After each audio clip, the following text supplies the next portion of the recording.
Assalamualaikum warahmatullahi wabarakatuh. Kita lanjut lagi ya dengan pembahasan yang kedua, yaitu tentang representasi state space. Jadi kalau sebelumnya saya bilang kalau kita ingin merepresentasikan suatu sistem dengan state space itu belum tentu persamaan state space-nya sama. Artinya untuk satu sistem bisa jadi ada beberapa persamaan ya untuk representasi state space-nya. Nah, sekarang yang akan kita bahas adalah bagaimana sih kita merepresentasikan suatu sistem dengan state space. Nah, caranya gimana? Nih, jadi misalnya nih, sebentar. Kalau untuk suatu sistem diskrit itu kan biasanya kita merepresentasikannya dengan persamaan difference ya, bukan persamaan diferensial. Nah, misalnya ada satu sistem diskrit dengan persamaan difference-nya kayak gini. Ini hubungan antara outputnya Y-nya dengan inputnya, yaitu U, ya kan? Nah, dari persamaan difference ini kan sudah pernah dibahas sebelumnya ya, bahwa kita bisa merepresentasikan sistem itu dengan fungsi transfer. Nah, kalau kita representasikan dengan fungsi transfer, kurang lebih bentuknya akan seperti ini. YZ per UZ sama dengan B0 tambah sekian per 1 tambah sekian gitu. Nah, kalau misalnya kita mau bikin order Z-nya ini enggak negatif, kita bisa kalikan dengan Z pangkat N ya untuk kedua ruas, untuk yang ruas atas maupun ruas bawah, sehingga nanti bentuknya akan seperti ini, kurang lebih kayak gitu. Jadi B0 itu adalah koefisien untuk order Z yang ke N, terus juga di sini ada Bn itu adalah koefisien untuk input saat ordernya adalah pangkat 0 ya kan, atau pangkat 0. Yang bawah juga sama nih. Nah, dari persamaan fungsi transfer kayak gini, itu kan kita bisa tahu ya kalau persamaan itu dia hanya menghubungkan output dengan inputnya ya kan. Nah, biasanya fungsi transfer itu lebih sering digunakan untuk sistem yang SISO atau single input dan single output. Nah, untuk sistem yang MIMO atau yang multiple input multiple output, sebetulnya itu lebih cocok kalau kita representasikannya dengan state space. Jadi salah satu fungsi state space itu dia bisa merepresentasikan bukan hanya sistem yang SISO, tapi sistem yang MIMO juga. Nah, representasi state space-nya itu bentuknya ada beberapa macam. Ada yang controllable canonical, observable canonical, diagonal canonical, serta Jordan canonical. Nah, apa bedanya di antara keempat ini? Nah, itu yang akan kita bahas di video kali ini. Jadi yang pertama ini tentang controllable canonical form. Misal nih ada sistem diskrit ya dengan persamaan difference-nya kayak di kotak yang sebelah kiri dan fungsi transfernya yang ada di sebelah kanan. Nah, untuk merepresentasikan sistem ini menjadi bentuk state space yang controllable canonical, itu bentuknya nanti akan seperti ini kurang lebih. Jadi koefisien yang di ini nih yang A1, A2 sampai AN kita akan simpan di matriks G yang di kolom paling bawah, baris paling bawah. Ini ada AN, AN-1, AN-2, tapi jangan lupa kita tambahkan negatif ya di depannya. Jadi di sini urutan turunnya dari N, N-1, N-2 sampai A1 kayak gitu. Nah, terus untuk yang matriks yang atasnya kita cukup isi dengan 01 aja. Kayak gitu. Satunya di sini diagonal ya. Kayak gitu. Terus untuk matriks H-nya itu adalah kayak gini. Untuk yang controllable 0, terus di bawahnya adalah 1. Karena kan tadi kan hanya yang state yang sini aja ya, yang bagian sini aja yang dipengaruhi oleh input UK gitu. Makanya satunya di paling bawah. Nah, terus selanjutnya untuk yang persamaan outputnya itu kita punya matriks itu adalah matriks C ya. Matriks C-nya itu kayak gini. Jadi yang untuk yang pertama adalah BN diambil AN dikali dengan B0. Terus bilangan kedua BN-1 diambil AN-1 dikali B0 kayak gitu. Jadi selalu dikalikan dengan B0. Ininya di setiap nilai bilangan C-nya, tapi di sini nilai B dan A-nya itu menurun ya kan. Urutan menurun dari N, N-1 dan seterusnya sampai 1. Terus sebelah sini untuk matriks yang dihubungkan dengan UK itu adalah hanya B0 aja kayak gitu. Jadi ini kalian sebetulnya harus menghafal ya bentukannya. Jadi untuk controllable canonical kalian harus tahu nih kalau bentuk state space untuk matriks G, H, terus C dan juga D-nya itu adalah kayak gini, kayak gitu. Nah, terus bentukan ini pun sebetulnya bisa kita rubah atau kan tadi kan dia A bilangan atau koefisien A-nya itu kan ada di bawah sini kan. Nah, kalau misal variabel state-nya kita balik sehingga si A-nya ini mau kita bikin ada di atas, itu nanti bentukannya akan beda juga. Jadi kan kayak gini matriks G-nya, dimana diagonal satunya dimulai dari yang baris kedua ya, 1 sini ke bawah diagonal. Terus juga matriks H-nya pun satunya di atas, tadinya kan satunya di bawah sini kan, terus berubah jadi ada di atas satunya. Terus yang sebelah sini pun matriksnya rubah nih jadi kayak gini. Jadi yang awalnya urutannya menurun nih Bn, terus Bn-1 dan seterusnya, kita sekarang urutannya naik ya dari B1, B2 kemudian sampai Bn. Dan untuk sebelah sini tetap B0 kayak gitu. Jadi sebetulnya untuk yang controllable canonical, bentukan yang pertama ini itu ekuivalen atau sama juga dengan bentukan yang kedua gitu. Jadi sekilas kita udah bisa lihat kan ya, sebetulnya kalau untuk satu sistem yang sama, untuk yang kalau kita mau representasikan dengan controllable canonical, itu juga bisa dilakukan dengan dua bentuk yang berbeda. Bisa yang pertama ini, yang dimana koefisien AN dan segala macamnya di bawah baris paling bawah, dan juga bisa menggunakan bentuk persamaannya yang seperti ini, dimana koefisiennya ada di baris paling atas gitu. Jadi terbukti ya kalau sebetulnya persamaan state space dari suatu sistem itu tidak unik ya atau beda-beda gitu. Bisa berbagai cara kita merepresentasikan sistem tersebut dengan bentuk state space kayak gitu. Ini untuk yang controllable canonical, paham ya? Jadi ini kalian harus hafalin nih bentuknya. Nah, terus selanjutnya kita bahas untuk yang observable canonical. Bedanya di mana? Di sini bedanya kalau dari yang sebelumnya ya jelas matriks G, H, C-nya pun beda. Jadi kalau yang sebelumnya untuk yang controllable kan dia G-nya itu koefisien A-nya ada di baris paling bawah. Nah, kalau untuk di observable dia A-nya koefisien A-nya kita simpan di sisi paling kanan. Kayak gitu. Sehingga nanti sebelah sininya pun matriks-matriks agak sebelah kirinya akan beda ya bilangannya. Dan untuk matriks H-nya itu beda juga.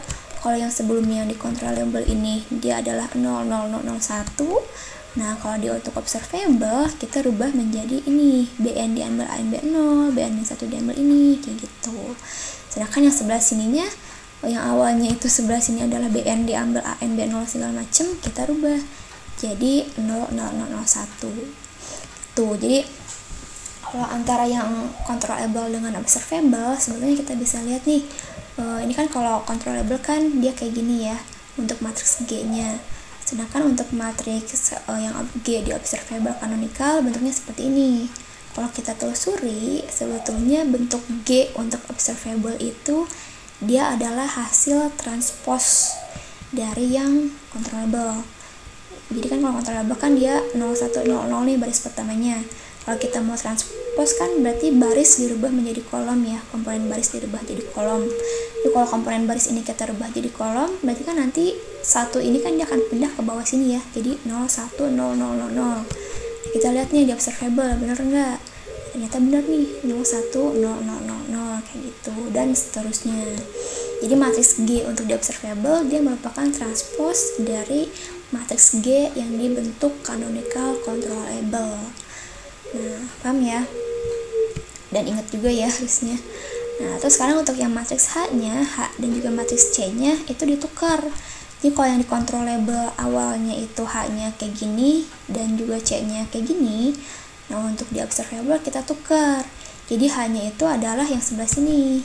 Kayak gini. Ini adalah matriks H untuk di observable, dan untuk matriks C-nya yang 0, 0, 0, 0 terus 1 di sini. Kayak gitu. Paham ya? Jadi observable ini sebetulnya tinggal ditranspose aja dari yang bentuk controllable canonical. Jadi kalau misalnya kalian udah hafal yang bentuk controllable, kalian otomatis akan bisa hafal juga nih yang bentuk observable gitu, secara gampangnya ya untuk ngafalin. Nah, terus ini juga sama nih, kalau yang state space ini kita mau balikkan variabelnya, yang awalnya kan nih komponen atau koefisien A-nya di baris di sisi sebelah kanan. Kalau kita mau balik kan otomatis nanti dia akan ada di sebelah kiri ya. Nah, kalau kita rubah menjadi sebelah kiri, nanti bentuknya akan seperti ini matriks G-nya. Kayak gitu. Terus matriks H-nya juga nanti urutannya jadi naik ya, dari B1, B2 sampai Bn gitu. Dan untuk matriks C-nya juga sama. yang awalnya itu 0,0001 sekarang berubah jadi 1,0,0000 kayak gitu. Jadi kalau dibalik tuh intinya ya kita balikin aja yang awalnya itu urutan pertama sekarang jadi di urutan yang terakhir dan sebaliknya kayak gitu. Paham ya untuk yang controllable dan observable. Terus sekarang selanjutnya adalah untuk yang bentuk diagonal. Nah, bentuk diagonal ini sebetulnya bisa dipakai kalau memang sistem kita punya pol yang beda-beda. Jadi nggak ada nilai pol yang sama. Jadi maksudnya tidak. Jadi kalau misalnya kita punya pol di titik 1, nah berarti cuma ada satu pol aja di situ, nggak ada 2 atau lebih pol di situ gitu. Nah, sehingga nilai polnya beda-beda, nah baru kita bisa bikin dia persamaan state space-nya bentuk matriksnya diagonal, dimana diagonal ini nanti diisi dengan nilai polnya itu yang beda-beda. Terus matriks ininya adalah satu semua, dan untuk matriks yang outputnya untuk yang C sini adalah koefisien C1, C2 sampai seterusnya sampai Cn gitu, dan sebelah sini masih tetap B0 ya kayak gitu. Nah sekarang kalau misalnya ternyata sistem yang kita punya ini polnya nggak beda-beda, atau misalnya ada nih 2 titik di pol yang sama, di nilai pol yang sama, maka otomatis kita nggak bisa pakai bentuk diagonal kanonikal kan. Nah tapi kita punya alternatif lain nih kalau emang kayak gitu. Jadi kalau misalnya ada sebanyak M buah pol ya, ada sebanyak M titik di titik Z sama dengan P1, sedangkan pol yang lainnya itu beda-beda, kita bisa menggunakan bentuk yang Jordan kanonikal, dimana bentuknya kayak gini nih matriksnya, agak panjang ya sebenarnya, agak ribet, tapi ingat aja. Jadi untuk yang matriks ini dia kan dibagi menjadi 4 kolom nih, dimana kolom yang pertama itu disimpan atau digunakan untuk membentuk matriks diagonal dari pol-pol yang sama tadi. Jadi kalau di polnya ada di sebanyak M buah nih di Z sama dengan P1, maka si P1 itu kita bikin matriks diagonal sebanyak M gitu, sebanyak M kali M matriks ya. Nah terus sebelah kolom kanannya diisi dengan 0 semua, kolom kiri bawah juga dengan 0 semua, dan kolom kanan bawah kita isi untuk pol-pol yang berbedanya kayak gitu, M+1 dan seterusnya, dimana di ini kan pol-pol yang berbedanya sama kita susun secara diagonal juga gitu. Nah untuk yang matriks H nya itu 0, 0, 0 terus 1, 1, 1, 1 gitu ya. Dan untuk C nya juga sama, ada di bawah sini dengan urutannya naik nih, C1, C2 dan seterusnya sampai Cn. Dan untuk UK nya hanya ada koefisien B0 kayak gitu. Paham ya? Jadi kalau di antara diagonal dan Jordan ini bedanya tadi di polnya. Jadi kalau misalnya polnya berbeda semua, kita bisa menggunakan bentuk diagonal kanonikal. Tapi kalau misalnya ada pol yang sama di 2 ataupun lebih titik, makanya nanti kita bisa merepresentasikannya dengan Jordan kanonikal kayak gitu. Paham ya? Nah terus selanjutnya nih untuk yang slide yang ini sebetulnya hanya untuk membuktikan ketidakunikan state space. Jadi kalau sebelumnya kan kita udah tahu kan ya, kalau sebetulnya kalau ada satu sistem yang sama nih, kita mau bikin persamaan state space-nya. Nah persamaan state space ini kan tidak mungkin sama ya setiap orang, atau bisa kemungkinan ada yang berbeda-beda gitu persamaan state space-nya. Nah di slide ini kita akan buktikan nih, kok bisa sih dia beda kayak gitu. Nah cara buktinya, misalnya kita punya persamaan state space yang pertama, atau persamaan sistem diskrit ya, yang pertama kan state space-nya kayak gini. Nah dia kan menggunakan state vektornya xk ya. Nah kalau misalnya nih yang pertama ini dia dilakuin oleh satu orang yang pertama gitu ya. Nah terus orang yang kedua dia mau merepresentasikan sistem yang sama, tapi dia menggunakan state-nya beda nih. Kalau yang awal kan dia menggunakan state-nya xk. Nah kalau orang yang kedua misalnya dia mau menggunakan state vektornya x topi, ini x topika, dimana misalnya x topika ini hubungannya dengan xk adalah kayak gini nih misalnya ya, P dikali dengan x topika, dimana P ini merupakan matriks non singular. Nah kalau kita yakin kalau sebetulnya representasi state space-nya itu sama antara menggunakan state xk dengan x topika, itu kita tinggal coba untuk masukkan aja nih si ini ke atas sini. Jadi SK-nya kita rubah nih jadi P X topika kayak gini kan ya. Terus abis itu sebelah sini juga sama nih, X plus 1-nya kita rubah jadi P dikali X topika plus 1 kayak gitu. Yang YK-nya juga sama, SK di sini kita rubah menjadi P X topika ya, untuk melihat nih bener nggak sih sebetulnya representasinya itu sama kayak gitu. UK juga sama. Nah terus dari sini berhubung di sini kan kita jadinya punya dua persamaan state space ya. Yang pertama adalah state space dengan vektor state-nya XK, dan yang kedua adalah state space dengan vektor state-nya X topika kayak gitu. Dimana X topika ini hubungannya dengan XK adalah seperti ini ya, kayak gitu. Nah tapi sebenarnya kita tahu kan ya bahwa antara state space yang atas dengan state space yang sama itu kita masih meninjau satu sistem yang sama nih. Nah untuk lihat sebenarnya yang atas dan yang bawah ini sama atau enggak, kita rubah untuk yang persamaan state-nya. Jadi kita bikin P-nya itu hilang ya, artinya kita kalikan dengan P pangkat min 1 atau P inverse-nya. Kita kalikan untuk yang persamaan state-nya aja, yang ini dikali dengan P inverse-nya, ntar kita bakal dapat persamaan yang sebelah sini gitu. Dia kiri dan kanan, ruas kiri dan kanan kita kalikan dengan P inverse.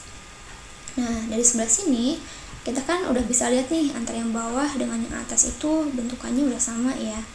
Nah sekarang kalau kita definisikan nih misalnya nih kan di matriks bawah kan kita punya P inverse G dikalikan dengan P. Nah kalau kita anggap ini itu adalah G topi kayak gini, terus kemudian yang selanjutnya P inverse H ini kita anggap H topi kayak gini, terus yang CP juga sama, kita anggap dia adalah C topi, dan yang D nya ada tetap D atau D topi ya kayak gini.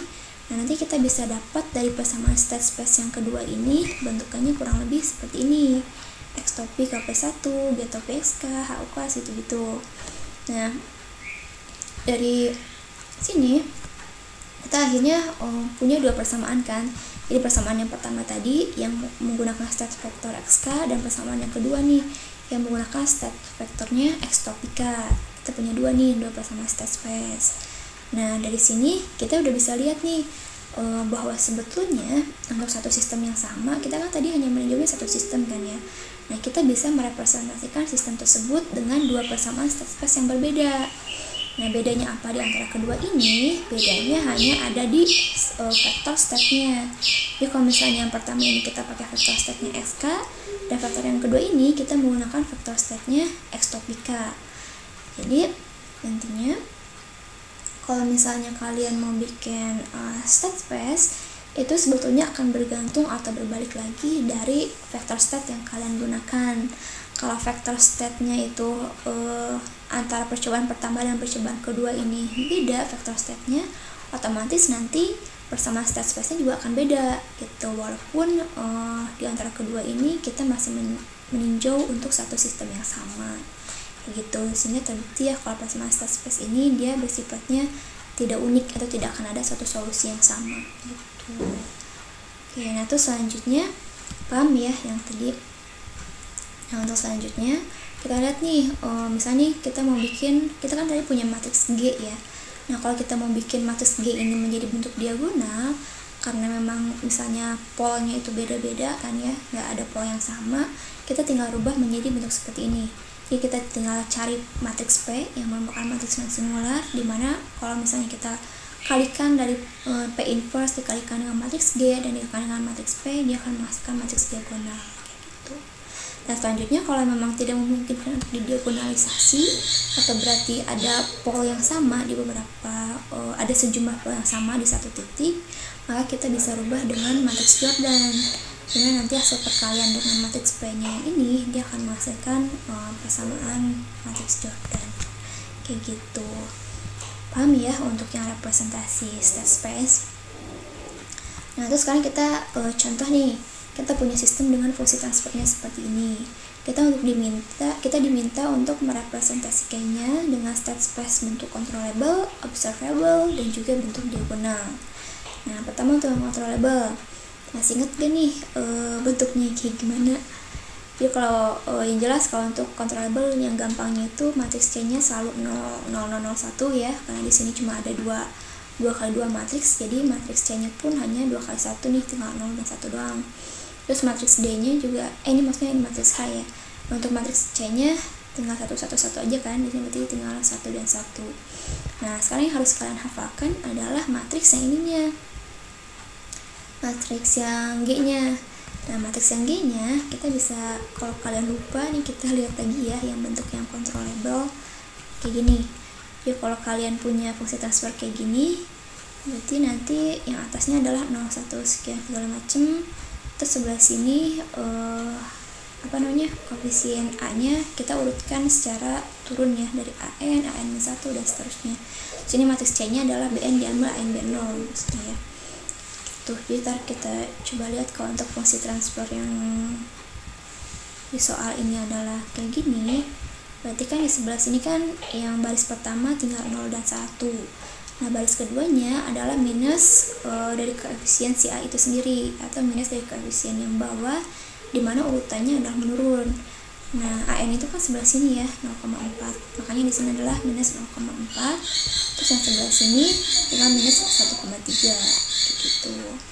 Nah, untuk matriks C nya itu tadi saya salah menyebutkan, dia ada persamaannya kayak gini untuk yang controllable.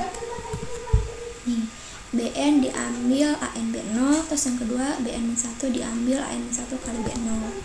Jadi kalau misalnya kita punya BN-nya itu adalah 1 ya kalau di sini, dan AN-nya itu 0,4, kalau kita kalikan kayak tadi itu bisa menghasilkan di sini 1. Dan sebelah sini juga sama ya, tinggal pakai persamaan yang tadi. Nah, ini adalah bentuk untuk yang controllable. Nah, kalau yang untuk observable, jadi kan kita tahu ya kalau bentuk observable dia adalah bentuk transpose dari controllable. Jadi kalau kita punya controllable matriks G nya kayak gini, tinggal kita transposkan ditransposkan saja. Jadi kalau misalnya awalnya barisnya 01, kita rubah dia jadi komponen kolom. Jadi 01 ini dia rubah ke bawah, di bawah jadinya 0 dan 1 kayak gini. Terus untuk yang baris kedua 0 min 0,4 dan min 1,3 kita rubah menjadi komponen kolom kedua, jadi kayak gini ya, min 0,4 dengan min 1,3. Terus matriks ini dan matriks ininya tinggal kita switch aja gitu. Jadi yang awalnya di sini 01 kita rubah jadi 01 nya adalah di matriks yang C sini gitu.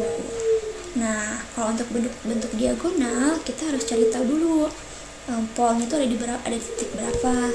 Nah, caranya dari yang fungsi transfer ini kita tinggal jabarkan aja. Masih ingat kan dengan yang cara penjabaran ini gitu. Jadi kita jabarkan yang pertama untuk yang denominatornya Z plus 0,5, yang kedua adalah Z plus 0,8 gitu dari persamaan yang ini. Tinggal kita faktorkan kan yang bawahnya. Terus untuk cari yang nilai koefisien atas ini, masih ingat kan ya dengan cara yang sudah sering kita bahas di pertemuan-pertemuan sebelumnya. Dari sini nih kita bisa dapat, kalau dipisahkan nanti bentuknya akan seperti ini. Nah, dari bentuk seperti ini itu kita bisa dapat nilai polnya itu di min 0,5 dan di min 0,8. Jadi kalau mau kita representasikan dengan state space, tinggal kita simpan nilai-nilai pol itu di komponen matriks diagonal kayak gitu, dan sisa-sisanya tinggal kita kasih 0 ya. Nah, terus selanjutnya untuk matriks sebelah sininya tinggal kita isi dengan satu-satu semua kan, sesuai dengan bentuk yang diagonal tadi. Yang ini nih kalau kalian lupa nih, sini satu semua. Terus yang sebelah sini tinggal diisi dengan koefisien untuk C-nya. C-nya itu apa? C-nya itu adalah yang di atasnya sini. Jadi 5/3 dan min 2/3 kayak gitu. Paham ya? Sampai sini. Nah, oke, jadi untuk video yang kedua cukup sampai sini saja. Kalau kalian masih gak hafal bentuknya kayak gimana, bentuk untuk setiap state space ini atau setiap jenis state space, caranya biar kalian bisa hafal, kalian coba kerjakan beberapa soal. Terus kalian coba bentuk dengan menjadi bentuk state space yang beda-beda ini. Jadi biar bisa kalian sambil menghafal juga kayak gitu. Oke, cukup sekian. Terima kasih. Wassalamualaikum warahmatullahi wabarakatuh.